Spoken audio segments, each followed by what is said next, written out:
কি খবৰ আপোনালোকৰ আশা কৰোঁ আপোনালোক ভালে আছে এটো হৈছে মোৰ ডাইসনৰ এয়াৰ ৰেপ এটা ষ্টাইলিং টুল আৰু যেটো বলিউড সেলিব্ৰিটিজ সকলে প্ৰায় ব্যৱহাৰ কৰা হয়তো আপোনালোকে দেখিছে আৰু আজি ময়ো ভাবিলো যেহেতু এলাহতে থাকি যায়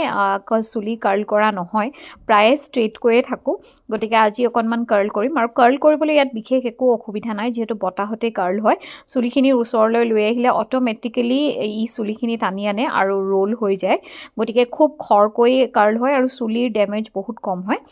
ৰিজাল্টটো আপোনালোকে এয়া চাব পাৰে যে সুন্দৰকৈ 5 মিনিটৰ ভিতৰত মই কাৰ্লখিনি কৰিলো আৰু যেহেতু ইয়াৰ টুল কেটা অকনমান হকত হয় আৰু হকত হোৱাৰ কাৰণে ইয়াৰ কাৰ্ল বিলাক অকনমান বেলেগ টাইপৰ ৱেভি ষ্টাইলত আহিছে আৰু ডিঙিত এটা পেন্ডেন্ট পিন্ধিছো বহুত পুৰণি মই পিন্ধিবলৈ থাকি যায় আজি উলিয়াই লৈ পেলাই ভাবিলো পিন্ধো যেহেতু ক্লাবত আমাৰ ক্ৰিসমাস সেলিব্ৰেশন আছে আৰু সেলিব্ৰেশনৰ কাৰণে গ্লিটাৰ অকনমান শাইন এড কৰিবৰ কাৰণে মই